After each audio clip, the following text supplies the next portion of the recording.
और यकीनन अगर कोई कानून की खिलाफ वर्जी होगी तो उस खिलाफ वर्जी के हवाले से जो फ़ैसले हैं वो पाकिस्तान की अदालतों ने करने हैं। लेकिन बदकिस्मती है हमारे मुल्क की कि 85 के गैर जमाती इंतखाबात के बाद जब से शरीफ ख़ानदान जो है वो इक़्तिदार के अंदर आया तो इन्होंने आकर एक शरीफ डॉक्ट्राइन मुतारफ़ करवाई, जिस शरीफ डॉक्ट्राइन का मतलब ये है कि इक़्तिदार में आओ, लूट मार करो, माल बनाओ और कल को अगर कोई इदारा आपका एहतसाब करे तो उस इदारे पर या तो ब्रीफ केस चला दो या उस इदारे के ऊपर हमला कर दो या उस इदारे के जो जजेज़ हैं उनके ऊपर हमला आवर हो जाओ या जो है वो क्लाशनकोफ से रास्ते से हटा दो या जजेस को जस्टिस रिटायर्ड कयूम की तरह टेलीफोनों के ऊपर जो है वो फैसले लिखवाओ या सुप्रीम कोर्ट के ऊपर जिस तरह पहले एक बार हमला किया था उस तरह का काम शुरू कर दो या मुझे क्यों निकाला की दास्तान चलानी शुरू कर दो।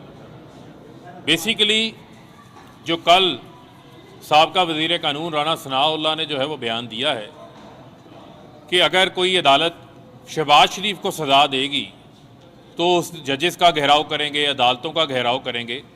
ये वही बयानात हैं जो बयानात पहले निहाल हाशमी से दिलवाए गए थे, तलाल चौधरी से दिलवाए गए थे, दानियाल अजीज़ से दिलवाए गए थे और फिर ख़ुद उन्हीं बयानात के मुर्तकब नवाज शरीफ भी हुए और उनकी साहबजादी भी हुई। चाहे वो नैब के ऊपर हमले हो, चाहे वो अदालतों के ऊपर हमले हो, चाहे वो राना शमीम का जिस तरह हलफनामा बनाया गया मार्बल आर्च में हुसैन नवाज के दफ्तर के अंदर बैठकर हुसैन नवाज की मौजूदगी के अंदर, ये अब कोई ढकी छुपी बात नहीं है। उसी चार्ल्स गथरी की जो है वो ऑडियो लंदन में मौजूद जो सहाफ़ी इरफान हाशमी है वो सामने ले आए हैं और इस्लामाबाद हाई कोर्ट के एक सिटिंग जज जस्टिस रिटायर्ड आमिर फ़ारूक हमारे लिए बड़े ऑनरेबल हैं जो कि इनकी अपीलें भी सुन रहे हैं, उनको मलाइन करने की कोशिश की गई। वो भी मामला जो है वो सब जुडिस है, उसके ऊपर मैं ज़्यादा बात नहीं करना चाहता। लेकिन जो मेरा आज का फोकस है, मैं समझता हूँ कि कल का जो राना सनाउल्लाह का बयान है उस बयान के ऊपर पाकिस्तान की अदलिया को जो है वो नोटिस लेना चाहिए। कैसे एक शख्स खड़ा होकर पाकिस्तान की अदालतों को चैलेंज कर सकता है, उनके जजेस के ऊपर उनके घेराव का उनको धमकी लगा सकता है। क्या ऐसे माहौल के अंदर पाकिस्तान की अदालतें आज़ादाना तौर पे काम कर सकती हैं? ये वही लोग हैं जिनके बारे में जस्टिस रिटायर्ड आसिफ सईद खोसा ने इनको सिसिलियन माफिया कहा था, इनको गॉड फादर कहा था। और ये मैं बताना चाहता हूँ कि क्यों कहा था। उसकी बुनियादी वजह यह है कि इनको नज़र आ रहा है कि शहबाज शरीफ के जो नैब का केस है, जो टीटीज़ का केस है, जो लाहौर की एहतसाब अदालत में चल रहा है, 7.5 अरब रुपए का टीटीओं का केस है। यानी वो लोग, वो मंजूर पापड़ वाला जो कभी लंदन ख्वाब में भी नहीं गया होगा, उसके नाम की लंदन से टीटियाँ आ रही हैं सलमान शहबाज के अकाउंट में, हमजा शहबाज के अकाउंट में, और वही पैसा शहबाज शरीफ इस्तेमाल कर रहे हैं। और शहबाज शरीफ, याद रहे कि शहबाज शरीफ 2 बार तो मुसलसल 2008 से 2018 तक वज़ीर आला रहे, उससे पहले भी वज़ीर आला रहे। इनके ताया नवाज शरीफ 3 बार वज़ीर आज़म रहे। और जो 16 अरब रुपए का टीटीओं का केस सामने आया है, जो 16 अरब रुपए का FIA का केस सामने आया, जिसमें 17,000 ऐसी ट्रांजैक्शंस पकड़ी गई हैं जो कि रमज़ान शुगर मिल के 14 मुलाजमीन के अकाउंट्स के अंदर पैसे आए।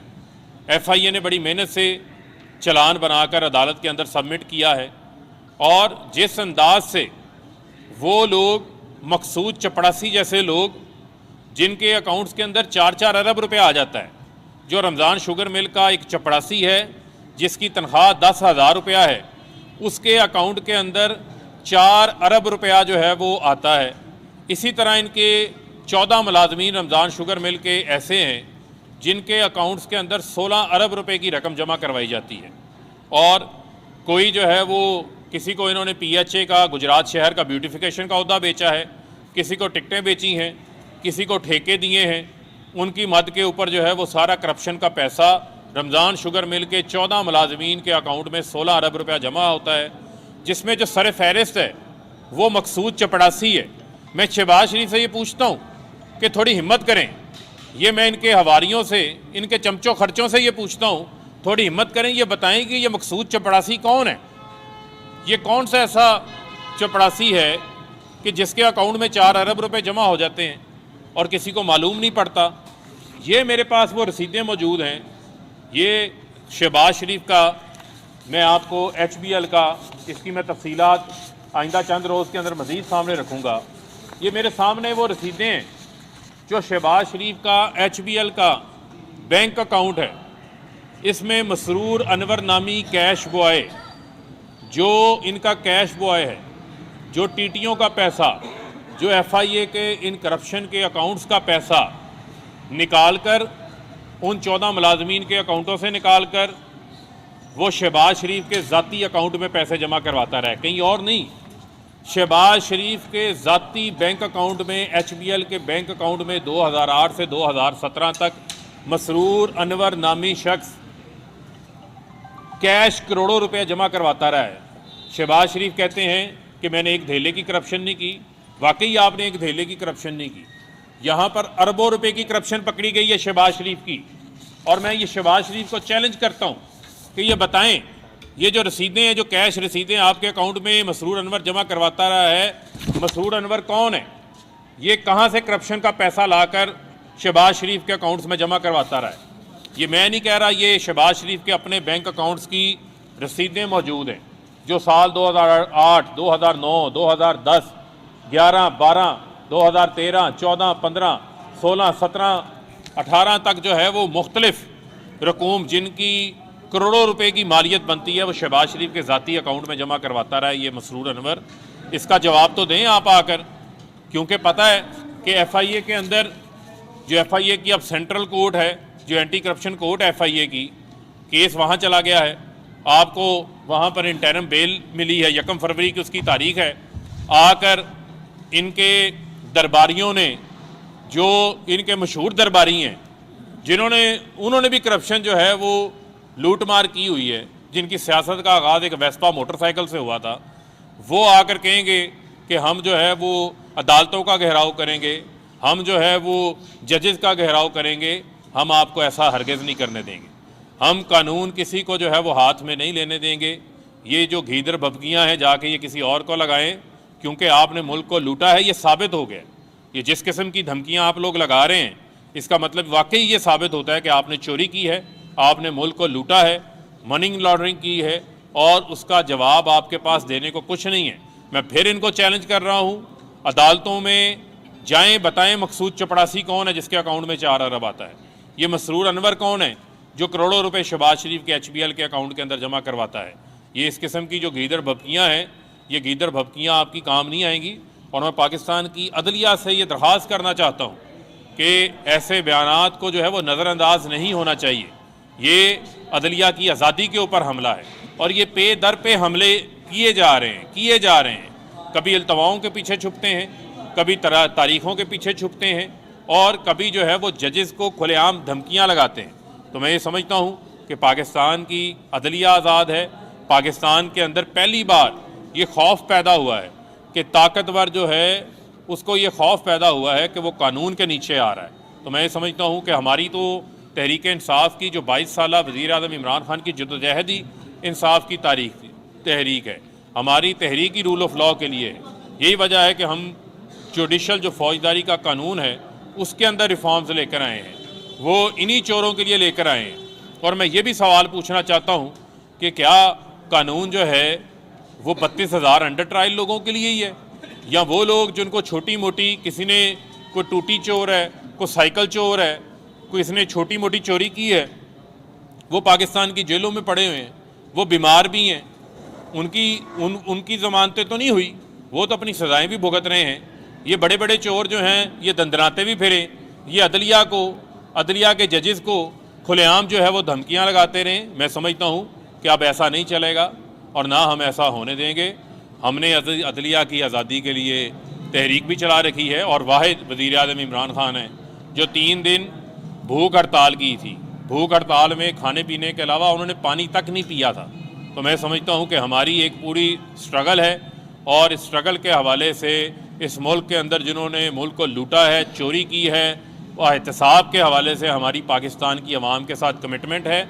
और ऐसे लोगों को हम पाकिस्तान की अदलिया को, पाकिस्तान के जजेस को किसी सूरत भी जो है वो धमकियाँ नहीं लगाने देंगे। हम पाकिस्तान की आज़ाद अदलिया के साथ जो है वो खड़े हैं। जी एक मिनट इनको कर दें। राणा सनाउल्लाह ने राज कहा है कि 9 माह में जो फैसला हो रहा है, नया जो भी कानून बनाने जा रहे हैं, तो ये सिर्फ अपोजिशन के लिए है कि जैसे कोई आएगा इनको जेलों में डाल देंगे, और नवाज शरीफ किसी डील से नहीं आएंगे, जो वो पार्टी के फैसले से आएंगे। नहीं, मुझे ये बताएं, ये जीड़े ब्लेड का क्या कसूर है? ये बशीर नाई का क्या कसूर है जो जेलों के अंदर पड़ा हुआ है? क्या सारी जो पाकिस्तान की जेलें हैं वो जो आम चोर है उसके लिए है? अगर 9 महीने में केसेस का फ़ैसला होगा तो ये फौरी और सस्ते इंसाफ के लिए है। यही तो वजह है जो ट्रांसपेरेंसी इंटरनेशनल की रिपोर्ट आई है वो क्या कहती है कि रूल ऑफ लॉ की वजह से पाकिस्तान नीचे जाता जा रहा है। पाकिस्तान के अंदर जो है वो जो बड़े ताकतवर चोर हैं उनको उस तरीके से सजाएं नहीं होने देती, ये अल्तवाओं के पीछे छुप जाते हैं। यही वजह है कि हमने एक टाइम बाउंड किया है। अभी वो पाकिस्तान की असम्बली से भी ये कानून पास होगा, इंशाल्लाह ये नाफिजुल अमल होगा। इसका फ़ायदा जो है वो पाकिस्तान के आम आदमी को हो। मकसूद चपड़ासी बिल्कुल हयात है, मकसूद चपड़ासी बिल्कुल हयात है, और मकसूद चपड़ासी को उन्होंने मफरूर करा रखा है, उसको मफरूर करा रखा है। इनका जो CFO, ये बड़े जिस तरह सलमान शहबाज को मफरूर करा रखा है। आप देखें ये मजाक क्या करते हैं, मजाक ये करते हैं, पूछें ये पैसे कहाँ से आए हैं, वो कहते हैं जी हमजा शहबाज से पूछो। हमजा शहबाज कहता है मैं कागजी CEO था रमज़ान शुगर मिल का। हमजा से पूछो, कहते हैं जी सलमान से पूछो। सलमान का पूछें, सलमान कहाँ है? सलमान लंदन में है। सलमान को तो कोई ना दिल की बीमारी है ना कमर की बीमारी है, वो तो हट्टा कट्टा है वहाँ पर। अली इमरान भी हट्टा कट्टा है वहाँ पर। आए ना पाकिस्तान, क्यों नहीं लेकर आते पाकिस्तान? ये मैं पाकिस्तान की मीडिया से भी ये सवाल करना चाहता हूँ कि जब आपसे इनकी बात हो आप इनसे पूछें कि सलमान शहबाज क्यों नहीं आते पाकिस्तान। आए ना, सलमान शहबाज आके जवाब दें यहाँ पर कि ये जो काला धन इकट्ठा किया है ये कहाँ से इकट्ठा किया है, इस कौम को आके जो है वो जवाब दें, हो पाकिस्तान की अदालतों को जवाब दें। अगर अपोजिशन ने लूटमार की है, उन्होंने डाके डाले मुल्क में, सब खजाने को लूटा है, आप उनके खिलाफ कार्रवाई कर रहे हैं, उनको जेलों में भेजें, उनको सजाएं दिलवाएं, लेकिन ये जो महंगाई से तंग अवाम है, अब तो ये आपकी बहुत बड़ी अपोजिशन बन चुकी है। देखें आपने बहुत अच्छा सवाल किया। हमें जो पाकिस्तान की आवाम है उसकी आवाम की तकलीफ़ का भी हमें एहसास है। हमें बहुत सारे जो है वो चैलेंजेस दरपेश हैं, लेकिन उसके बावजूद आप देखें कि हम सेहत कार्ड जैसा मंसूबा इस माहौल के अंदर लेकर आए हैं। इंशाल्लाह 9 फरवरी को वज़ीर आज़म साहब का भी टेंटेटिव प्रोग्राम बन रहा है कि वो फैसलाबाद में जो है वो सेहत कार्ड का फैसलाबाद डिवीज़न से भी आगाज़ करेंगे 9 फरवरी को, और इसी तरह जो है वो उसका आगाज़ रावलपिंडी से, लाहौर से और दीगर डिवीज़न से हो चुका है, जहाँ पर लोगों का मुफ्त इलाज हो रहा है। वो लोग जो कोई तकालीफ़ के बायस, पैसे ना होने के बायस अपना इलाज नहीं करवा सकते थे, वो अपनी मर्ज़ी के हॉस्पिटल से पूरे पाकिस्तान से 10 लाख रुपए तक जो है वो मुफ्त इलाज करवा सकते हैं। इसी तरह हमारा एहसास राशन प्रोग्राम है, वो इंशाल्लाह आवाम को आटा, दाल, चीनी के ऊपर 1000 रुपये तक की जो है वो रायत उनको मुतलका स्टोर से जो है वो फ्राहम की जाएगी।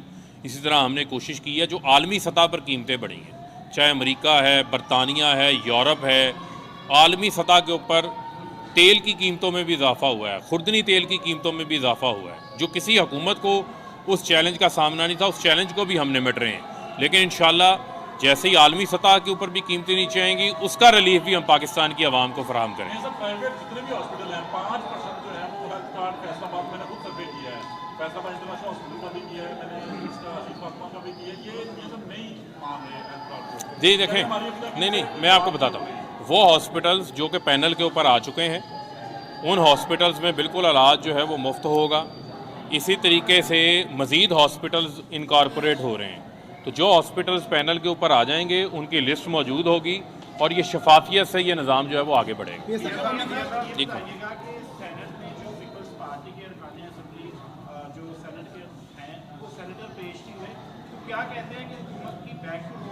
देखिए ना पीपल्स पार्टी के पेश हुए हैं ना नून लीग के पेश हुए हैं। यही वजह है कि हमने अपोजिशन का खुलेआम दिल से जो है वो शुक्रिया अदा किया है कि जिस स्टेट बैंक के बिल के ऊपर वो प्रोपेगेंडा कर रहे थे, उसी स्टेट बैंक के बिल को पास करवाने के अंदर यूसुफ रज़ा गिलानी और अपोजिशन के बाकी अरकान ने जो है भरपूर जो है वो दिल से अपना साथ दिया है। इस पे हम अपोजिशन का जो है शुक्रिया अदा करते हैं।